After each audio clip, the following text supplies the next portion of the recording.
Welcome to the Dance Centre podcast. I am your host, Claire French, and I'm joining you from the traditional unceded territories of the Musqueam, Squamish and Tsleil-Waututh peoples, also known as Vancouver, Canada. I'll be talking to dancers, choreographers and other members of the dance world here on the West Coast to find out more about their creative work and practices, and to discuss what it means to us to be dance professionals today. Thanks for joining us. The artistic director of stand-up dance, queer contemporary dance artist Meagan O'Shea, works across forms and borders, seeking to disrupt dominant paradigms and offer alternatives to binary systems.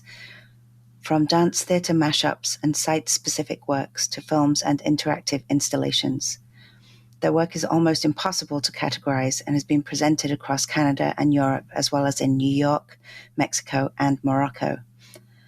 Meagan was the first graduate of the Contemporary Dance Program at the School of Dance, Ottawa, and is a recipient of the K.M. Hunter Award in Dance. Meagan? Yes. Would you like to just give us a little bit of a background or like a semi-deep dive into your career path for our listeners? What would you like to share? Oh. Where would you like to start? This is how I like to tell this story. Great.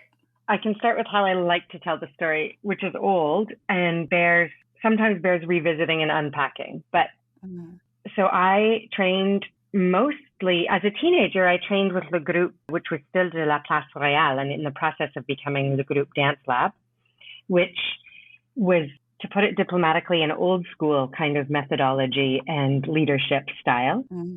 But I started in the late 80s and into the early and mid 90s.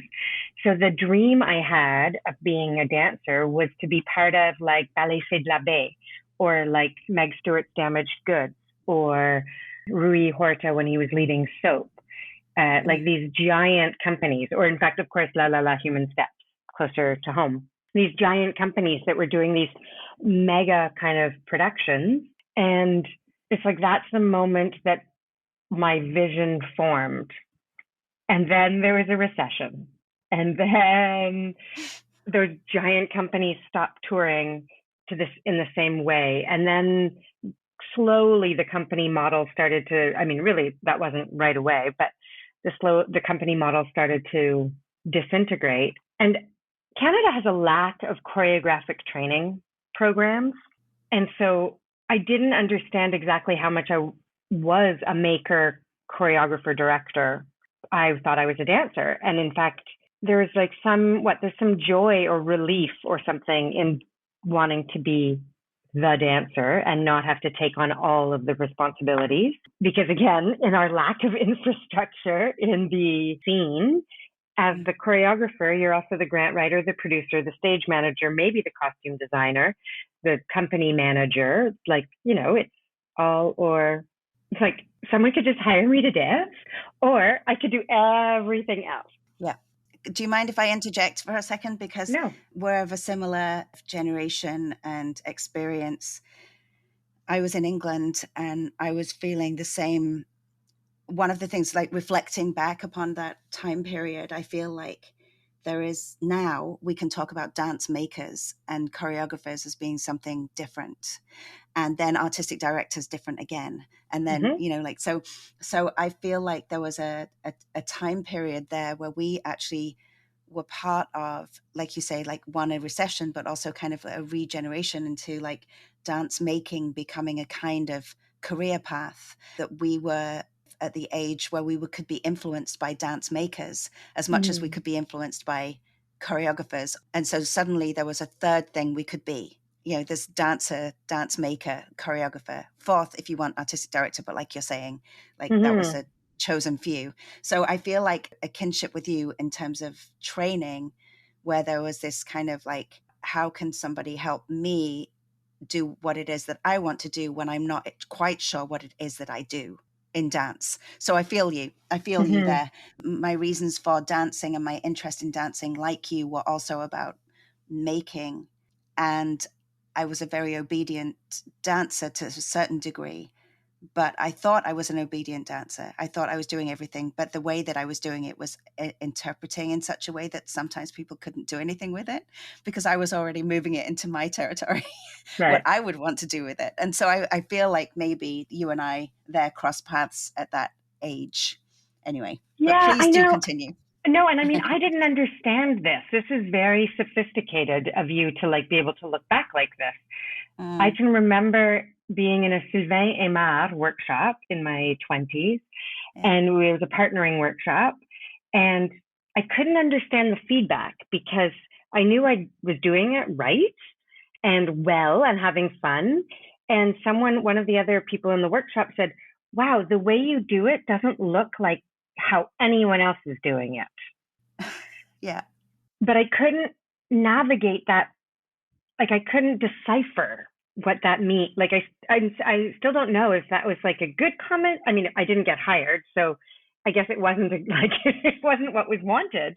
But I didn't understand that because I think, like we're saying, we came from a time when you were still meant to look like everyone else a little bit. Yeah, dance like everyone else. Yeah, exactly. So I started making in order to be able to be dancing. And then it was very clear that I am a boss, that I like to, I mean, actually, I don't know when exactly it was really clear that I was a boss, but on my 23rd birthday, I was in Scotland and I was bartending, and my birthday is New Year's Day. So this was New Year's Eve. I was bartending in Edinburgh, and I had a near panic, not really a panic attack, but like a freak out because I realized that I wanted to be like touring the world internationally with my work by the time I was 27, and just like Meg Stewart. And here I was almost 23, and there was no way that was going to happen. Like I already knew the timeline wasn't going to work. Like from the bartending in Edinburgh and like making a solo, like I was making a solo, but there was no way that I was going to get connected enough in that timeline to be on the world stage the way I wanted to be. So I feel like I got sidetracked a lot of times in my life, mostly by trying to impress people, like achieve things that were consuming but not expensive. I feel like there's a connection there, a connection between a compulsion or a genuine, like intuitive feeling that you want to put something out in the world and you want to be something in the world. But then there's this pressure that we put on ourselves that looks a certain way. And so for me, I think in dance, a lot of the time, this seeking approval is part of the training, part of the Western, kind of Western European dance kind of training. And then people pleasing goes hand in hand with that training. And so no wonder that your compulsion to create and become famous would also be cart before the horse, would be like you wanting to be in that position before you'd been able to actually articulate for yourself what that looked like. So let's pick up where you poured your last pint.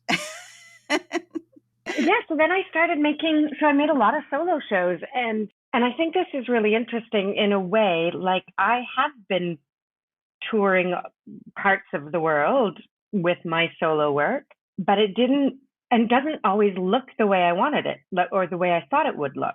So historically, I get a small or medium, small gig somewhere with in any place, could be across Canada, the States, Mexico, and a bunch of Europe and some of the geographic Europe, let's say, and all of those countries. Whenever I get a gig, then I expand the gig and I go like, where can I teach in the neighborhood? And I'd like to offer some workshops, and I'd like to engage. And I don't know, maybe there's a teenage company and I can set a piece for them, or who knows what. But I tend to pack in so that each time I'm somewhere, it is a duration, and there's as many activities as can happen as possible.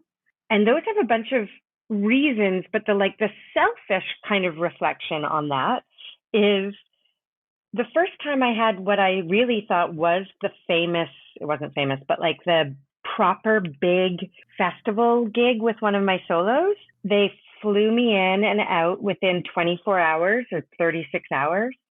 I met only the crew and for 5 minutes the artistic director or something. My show was early in the evening, and I was going to meet people after all of the other shows, but I couldn't come down after the show enough to go see the next show. So I ended up sitting in my hotel room by myself talking to my mom on the phone. Like I was somewhere in Europe, and she's in Canada, and I was like, wow, I finally made it. This is the full glamour one. Like I didn't meet anyone after the show because they all ran off to the next show because it was a festival. But it was the one that they did they paid for all the travel. They booked me in the hotel. They gave me a per diem. They gave me a proper fee. Like it was all the things, I did, like I was in the newspaper, like whatever, all the good things. Right. But I was like, this is terrible. I'm going back to my, bigger community engagement model where like, I don't care if I'm not in the fancy theater. I would rather be in the warehouse stage where people are hanging out. This is, while I made solos, I also thought there's an irony to, like, I'm one of the most social people. I'm such an extrovert. So the process of doing the solo part alone is terrible. Like it's like I love performing, obviously. And I love the exchange that happens in that moment. It's like the rug being pulled out from under your feet if that stops like 10 minutes after you're done. And like you walk out into the theater lobby and it's empty already, or whatever. This is like, that sucks. That's not how I want to do this. So then I sort of recommitted to that model that I'd been developing sort of intuitively, and sort of got clearer about articulating my values. So let's talk a little bit about that, because from the information I was given as research for this, and this idea of a slow tour model was a phrase that is attached to you in this, connected to your work here. And I love that. I think, in my notes to you as well, I put that I'm familiar with a similar model in the UK that has a kind of community outreach component to a traveling piece. And so I think what I'd love for you to talk about a little bit more, and for you to feel like you can give this a bit more attention in this podcast for the listeners, is you've already talked about how you connect with the local community in many ways, but I feel like there's another level of that where you can almost like unpack the work and the research that you're interested in, and the work itself and choreography itself, by reaching different groups of people and by staying in a place for longer than just what you're talking about, just being flown in for the performance, then walking outside and nobody's there, and then you get on a plane and you go somewhere else and you do the same thing and you say hi to all the tech crew, and all the tech crew in all of these places and they're the only people you meet.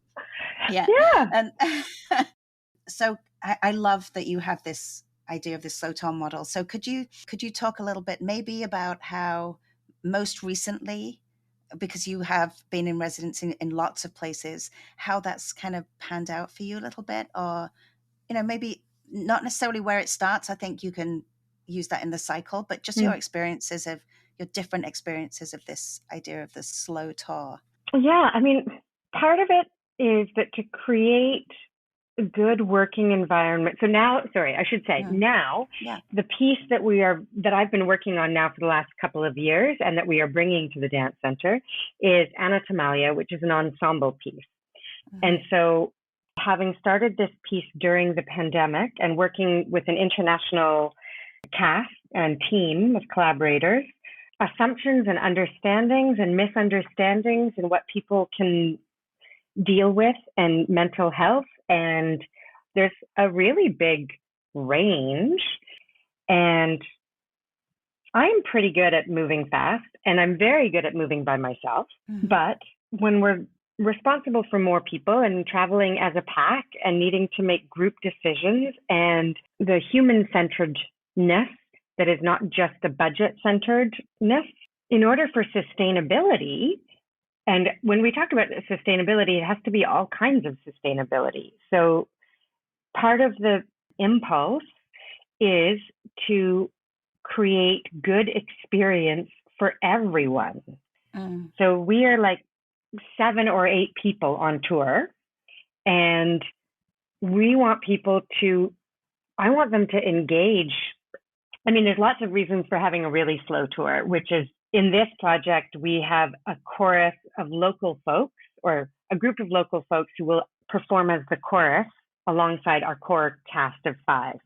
So in order to work with people locally long enough to get them integrated and again to give them a good experience. And so I feel like, I don't know, also personally when artists come through town and perform, and if I'm really inspired by them, then I definitely want to take that workshop with them, or I definitely want to bump into them in some kind of place where I can chat to them. And my experience of being that artist and other people getting to tell me their experiences or reflect on them or work with something through a workshop is, I just think it's so great. It's so enriching. I don't know what like a better way to say it is. Like, I mean, I'm wired for this kind of engagement or interaction. Like, you know, I love it. And I assume that enough other people will too. Yeah. And I think it's also about creatively engaging, isn't it? So that you have a creative experience together. So then the level of conversation can tie in to being artists, traveling artists, can tie in to being artists within a city or artists in an environment where there is a level of at which, you know, there's lots of unsaid connection. There's lots of speaking that happens between bodies that isn't verbal, you know, it's so lovely to be able to feel like you can do that in another country, in another city, to the rather than just the people that you often work with. And like you say, it's also engaging for the traveling ensemble to then have these experiences and different experiences to each other. I mean, obviously everybody does, but there's a different level. Then it allows for enriching experiences for every member of your ensemble in that city. So it makes me think back to what you were saying about not wanting to be necessarily isolated as a solo performer. It's also in some ways ensuring that your ensemble doesn't get that same experience of feeling like we're just a unit traveling to all of these countries and we don't get to talk to anybody else. You know, we just talk to each other, you know, while we're traveling. So we're all on our phones to our families in the changing rooms, you know, like multiplying your experience of solo work. You're avoiding that by connecting with the community in this way. I am. Yeah. Doesn't it also invite, and strategically speaking, which is not necessarily a dirty word, that if the community is engaged, then they're more likely to bring their friends and bring an audience to see you, to see the show. I just had that with Nova Dance. You know, I was one of the performers in the local work that was a prelude to Nova Dance's Swaha. And so I feel like we built a sisterhood through that, developed that because of the community work we did. And I'm under no delusion that we were the, you know, prelude to the touring work. Like we are replaced in each city it goes to, but we can't be replaced at the same time. That experience, nobody else can have the experience I had. And it's extremely, you know, rewarding. So I really feel that. I think it's such a wonderful model. Can you always do that model? Do you try to tour with that model? Or is it a balance? No, for this project, that's the only way to do it. Yeah. There can be, I mean, now this is getting into like the producing part of it because it's really expensive to bring 8 people for 2 weeks to different places. Yeah. So there are some different, you know, we can have 4 of us somewhere for the whole time. And then some other, you know, the rest of the cast joins us just for the week of the show or, you know, this kind of thing. So there's like a little bit of changing conditions on it, but it also, and this is one of those things, you know, more work begets more, you know, result, but also partnerships. So part of this is like in Vancouver, we're partnering with Rainbow Refugee, which is this very cool organization that supports queer folks who've come to Canada as refugees. And this is building interesting bridges. And this is a bit of a new thing, you know, like we've, in the last not so long, I have agency that I didn't used to know I had. I guess that's what it is. So there was a certain moment a bunch of years ago in my, I guess, mid-30s.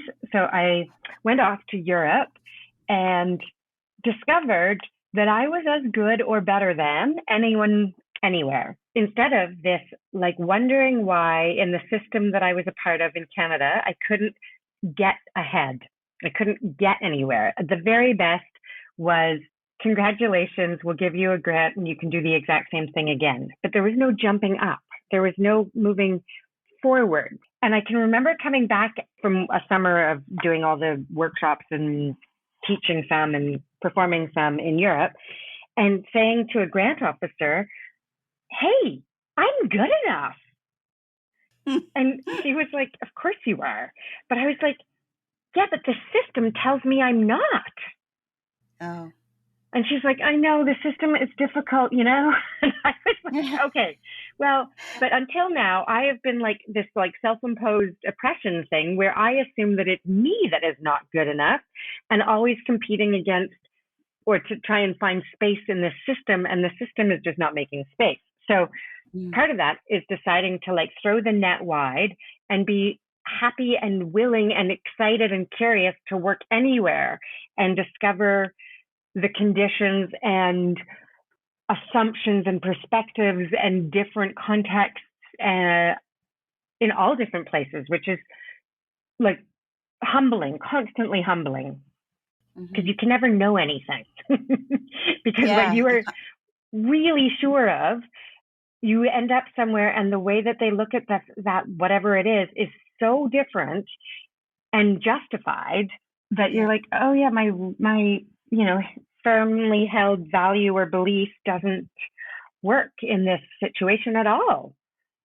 Right. And that's super, I mean, it's humbling. It keeps one agile and adaptable. So I think the skill, there's something about this, there's a skill actually, and it's a skill that you can develop from this kind of work, which is to recognize that. Because not everybody would be aware of it being interpreted differently. It would just be seen as interpreted wrong.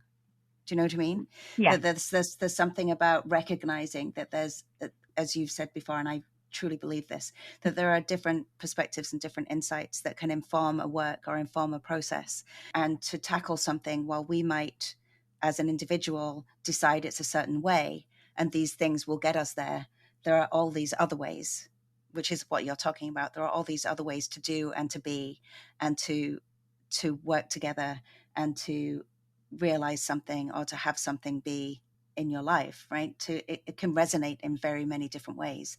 Giving people the opportunity for something to resonate, I think, is huge. Yeah. And that's good enough. Yeah, exactly. Yeah. And so around that time, I decided to become a proper nomad. Yeah. And so, yeah, I haven't kept a home for 10 years. And that is a different way of living. And yeah, it's part of what keeps me on my toes. I mean, sometimes it's kind of a drag to not have a place, but I have sort of lots of places that would be my second homes, maybe something like that, you know? Yeah. And it does keep a certain level of a huge level of adaptability and also a real essentialism. Yeah, there's so much in that to unpack. We could have a whole podcast just on that. Yeah, exactly. You could. I mean, 90% of the time, I love being essentialist and traveling with carry-on only. And, you know, usually if there's like a fancy dress party, like you're hanging out with someone who you can borrow some clothes from or something, you know, there's like very rarely do I miss stuff. Or, stuff is never what I miss. Like, and when I think about all of the places and all of the things that I get to do and the activities and the people, I think so often about either these great moments in studio or around those creative spaces or related to those creative spaces and interactions that we've gone out to a, you know, local food, sitting around sharing stories, people, you know, it's a privilege to be hosted, and it's also people are privileged to host. And I don't mean that I don't mean it in this political way. I mean, it is an honor to be a guest in someone's space or home or culture, and people are honored to host in that way. It's so beautiful. A couple years ago, I had the occasion to do a project in Skopje, North Macedonia, which I just didn't know a whole lot about before then. And I had no good or bad preconception. I just had almost no preconception. But, you know, it was really a fascinating space to be brought into and to understand the complexity and how the history and politics affects people and their pride of place and being. I mean, which is similar to almost everywhere that I've ever been. Yeah. Yeah, that's amazing. I'm going to bring you back to the Rainbow Refugees in Vancouver now to just talk about that organization and your partnering with them, because it also feels like there's a mutual exchange happening in terms of you're seeking perspective from them as much as you are, like, in order for that to inform the work. Because I'm very interested in how this ties in with going back to our opening around this idea of the vision for the work, where in that old model that would be tied to a kind of aesthetic, to a kind of vision. Everything would fit within a kind of color palette, within a certain stylistic thing, within a certain kind of, all of these elements would come together so that the aesthetic could be a kind of brand in a certain way. So the concept and the aesthetic and the cast and then the movement content and the collaborators would all then become this kind of, this is our group, this is how we see the world, this is our vision for a world. When you open up the door for community participants, and especially open up the door perhaps even to non-arts professionals, that is going to have an impact on the aesthetic of the work. How do you deal with that? How do you manage that? What is your take on those people being part of the aesthetic? This is a great question. A year ago, we were making a film version of the project because we got funding in Germany for a digital hybrid. So we did a show without the dancing. We did all the other parts of the show. We worked with chorus. We had installations. It was amazing. It was throughout a whole building, but no dancing, which was, there was dancing, but the dance piece, which is like what the, origins of the piece are, wasn't part of it. But we had beautiful video installation throughout that was that part of it, and animated by chorus. And when we were doing the filming, we were filming in rural Catalonia, and just everyone changed plans every day, so we were bringing people to this small town, and one person was like insisting on coming in and out of Barcelona to do this, and just had so many plans change. And as always will happen in trying to do something, plans change. And I just came up with my 3 values for this, which were adaptability, generosity, and achievement. And I was like, this is pretty good. These cover it well and keep me from getting tight. Like when I get stressed, I get tight and I start to say no.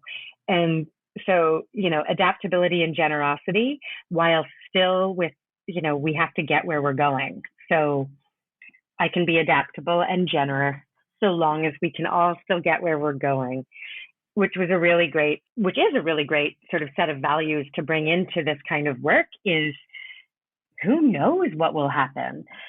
Which actually, this brings us back to like one of your earlier points about what happens when I'm doing this work in all these different contexts, and how does that inform my choreographic brain or mind, or it is often amazing. It is amazing to watch everyone do this kind of improv, and sometimes my favorite is people who've never encountered this before, and within an hour and a few sort of simple parameters being dropped in, just like rules of the game. We're just adding some rules of a game, and you just keep playing the game.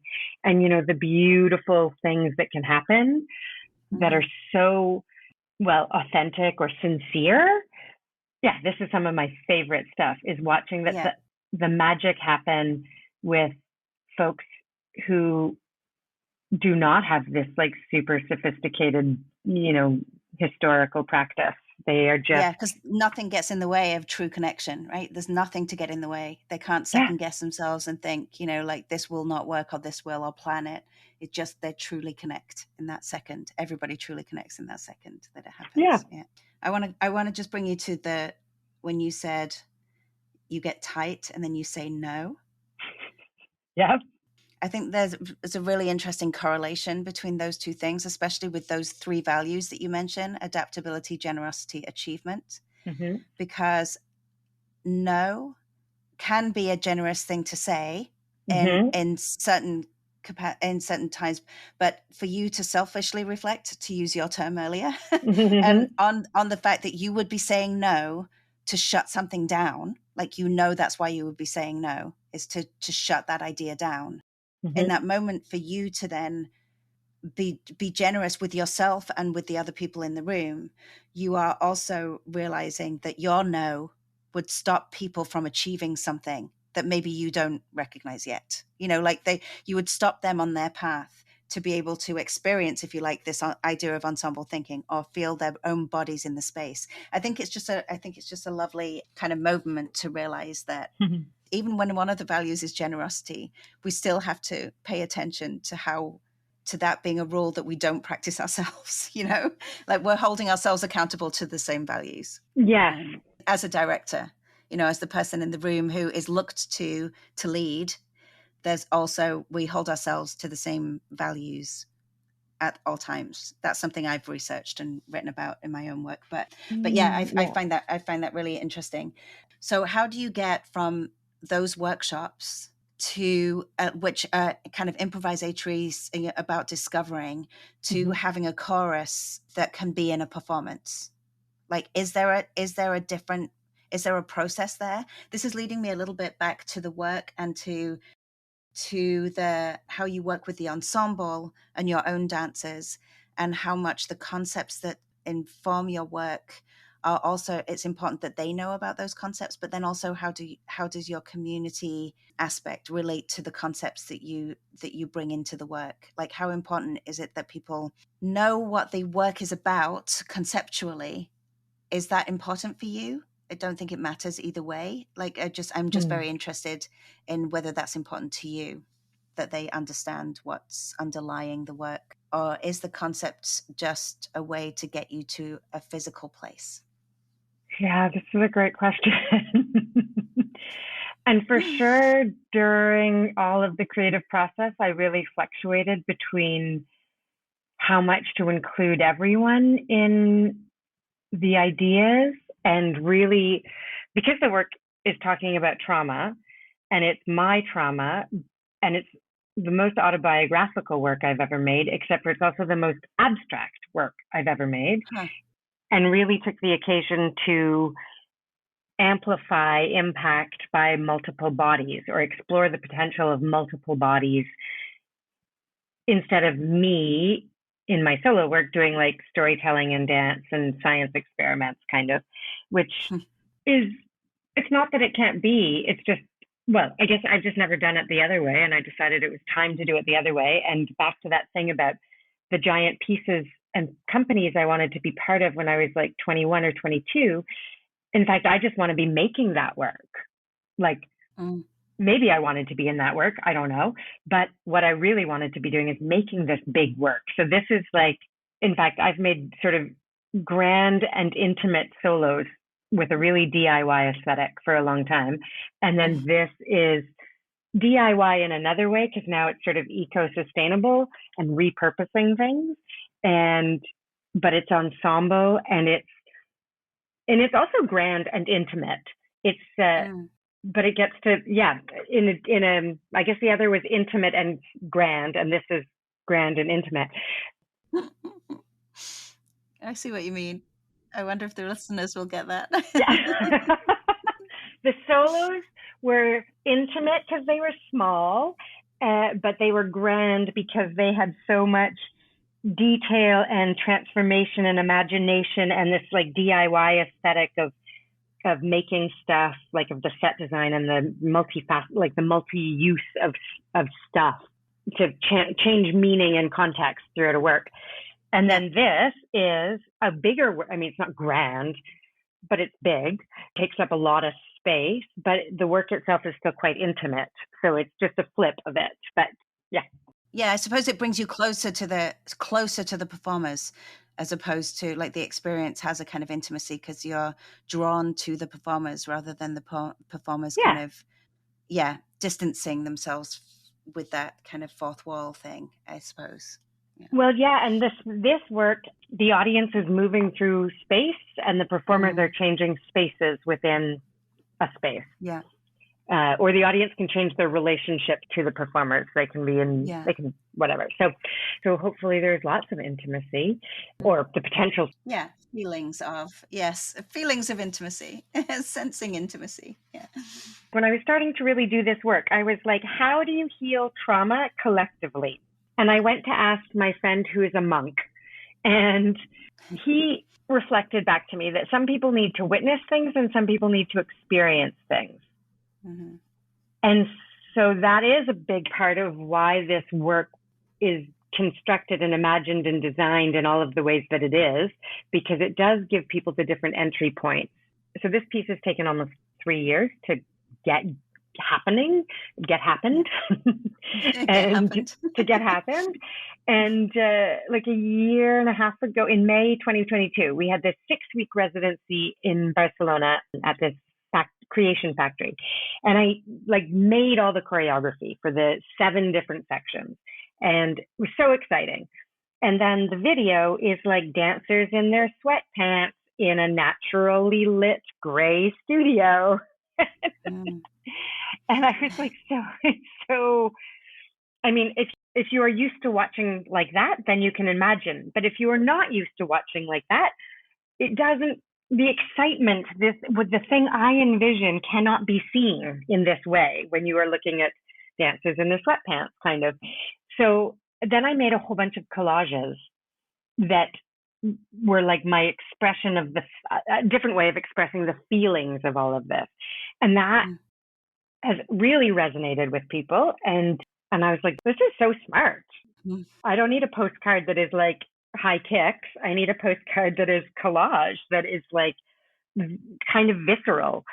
And so that aesthetic then informs the designers in making everything else for the show. So when you work with your dancers, you talked about choreographing all of the 7, or like you talked about you coming up with these ideas and you creating the choreography. And then with your dancers, is it a matter of seeing how they interpret your choreography, or is there room for, and we don't need to go into a lot of detail, and I'm sure this changes with each work that you're making, but when this is about something so personal to you, what happens with your dancers in terms of exchange of ideas, or when they're interpreting movement, there's an element at which that movement is very personally attached to you and your story.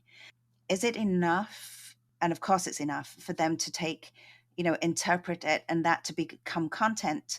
But more, my question is, for your process, like, is that an experience where you become witness to how other people have kind of are embodying your movement, or is there more of a kind of discursive relationship, or do you allow things to morph and change because these other bodies and these other people maybe inject that material with their own experiences?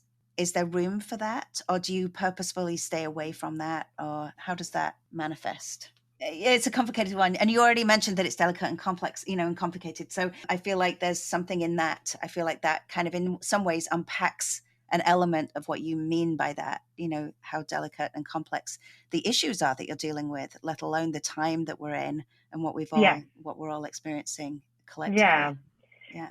So I was really lucky that the first, 8 weeks that I had to work, I didn't know really what I was making. I didn't know what each of the sections would be. I knew the broad trajectory, and I had these great improvising dancers, because it was still during I guess I can say this now because it's done.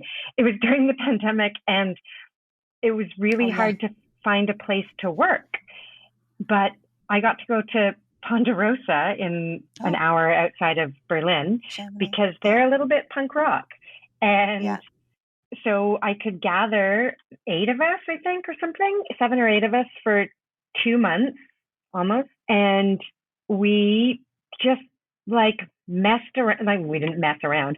I proposed and proposed and proposed. So we did all sorts of creative research, and we approached things through the elements, and we were like, okay, is fear, air, and what is fear? Is it mud?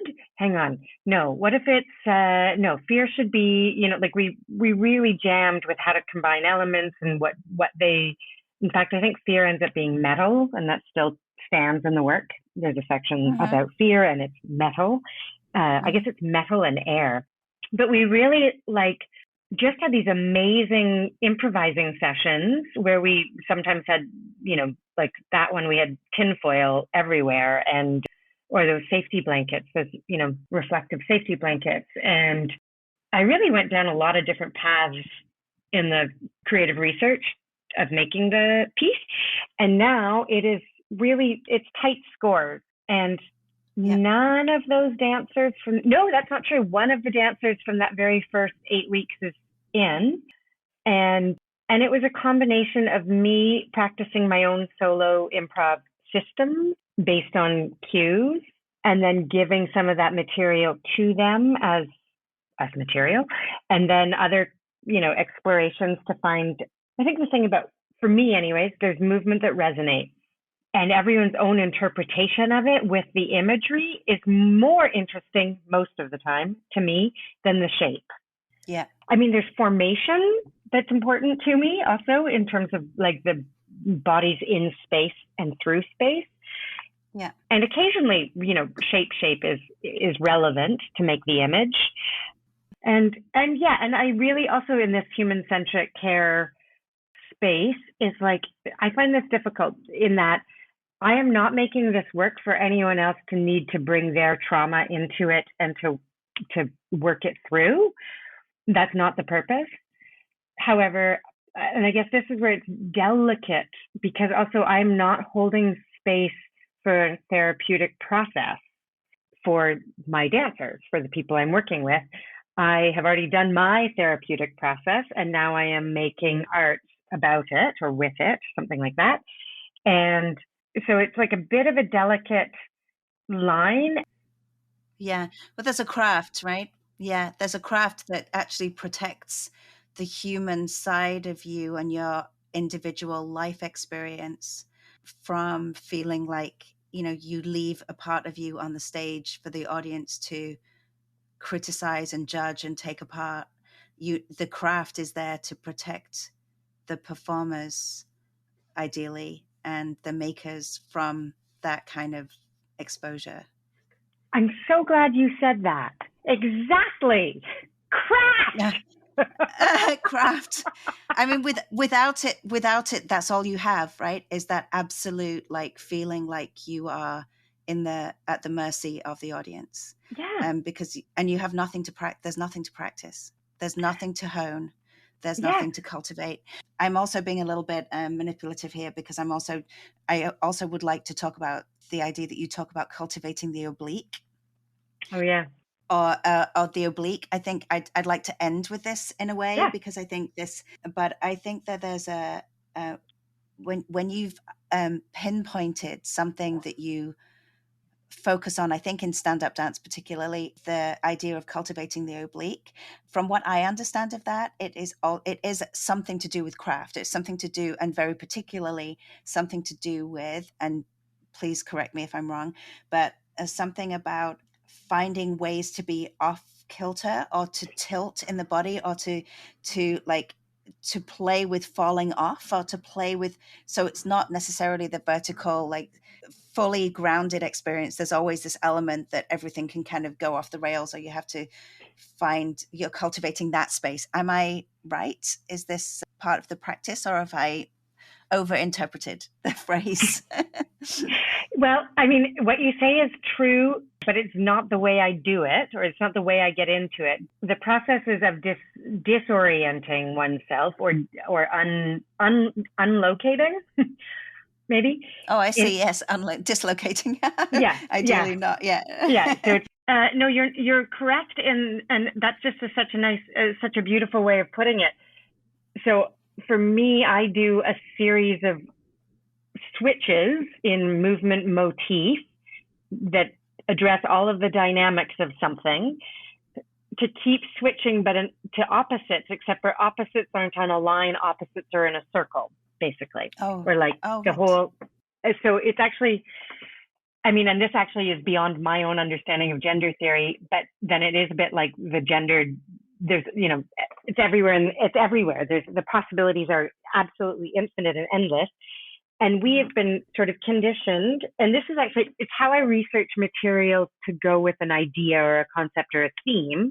And there's like a cheat in it, which is, we understand that to any given stimulus, most of us will have the same first two impulses, which we could broadly call fight or flight. We're all kind of familiar with this. And then, in fact, it's not even the third impulse. It's something after the third impulse. It's like, but it keeps relating to my original idea if I keep switching away from it into another space that, this is very, sorry, it's hard to explain, or like you really have to follow. So shifting into another space, which is potentially just not the one you were in. You don't necessarily know what it is, but you know that you're making a switch. You are intentionally switching. You're intentionally switching, and you're impulsively switching. Kind of all of the, so if you're a dance geek, or like when I explain it, you go through all of your dynamics of dance. But basically, if you were standing up, you're lying down. If you were moving fast, you are now moving slow. If you were circular, you're now staccato and linear. If you are, and this combination of things, first of all, it puts you out of your movement patterns and it first puts you into your movement patterns, but then it puts you out of your movement patterns once you sort of exhaust. But it is, like you say, it's actually the same as I could just spin for a while and disorient my body and my movement patterns, and then just do something new. But this constant switching away from what I was just at still keeps me in relationship to the original idea. And it is a tangential or oblique relationship to that original idea, which means for me that somehow I come up with material that for me is poignant or sparkly or resonant in a new way that also is like, oh, now I can now I understand how this movement or this expression reflects this idea, which is totally beyond the dominant paradigms that this idea has previously been presented in, or has previously been being, sold to us as, which is eventually kind of my, mandate, is like the things that we're not allowed to talk about, or something like this, the non-dominant paradigm. Yeah. And I feel like there is an element of I don't want to say self-healing, because I'm struggling with the word healing at the moment. And we can find it in ourselves, but a lot of the time we do find it by connecting to others, which I think is a very important aspect of it, that we're all imaginative beings and creative beings, but sometimes it takes, us being able to converse with another person or move with another person to trust it, we do, or pay attention to it. So I think that's very exciting. So you, my dear, are in Oslo right now. You are going from Oslo to Berlin, I believe. Is that correct? Yeah. Are these residencies with this same piece? What are you up to right now? No, I mean, not to open a whole other can of worms, but so I've just been in Tromsø, which is Arctic Circle, Norway, because up there I'm a collaborator in someone else's project as a making performer. We're making a piece about sex and women acts in change, which is a really fun, sort of crazy extravaganza. Yeah. About, I'm the youngest in my 40s, and so we all have different, relationships to sex and sexuality, and so it's an interesting piece. So we're working on that, and that premieres there up north in northern Norway in January 2024. Yeah. Right. And now I head back to Berlin, and mostly we're just getting ready for Vancouver. We have a little more work on this project, and then we're setting up putting in place all of the other places that we're going in this coming season.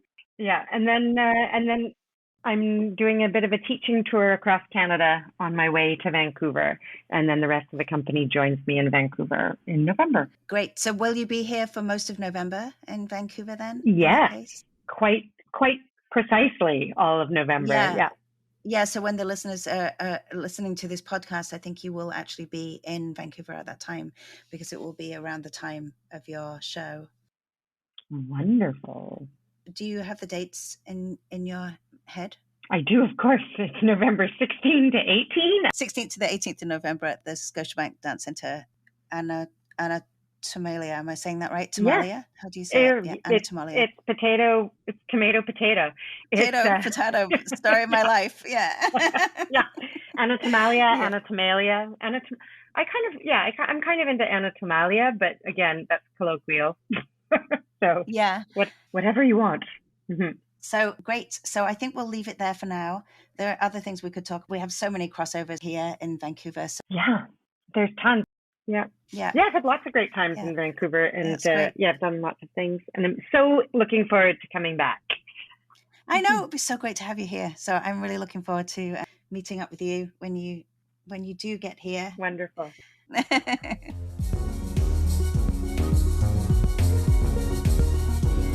Thank you so much for listening.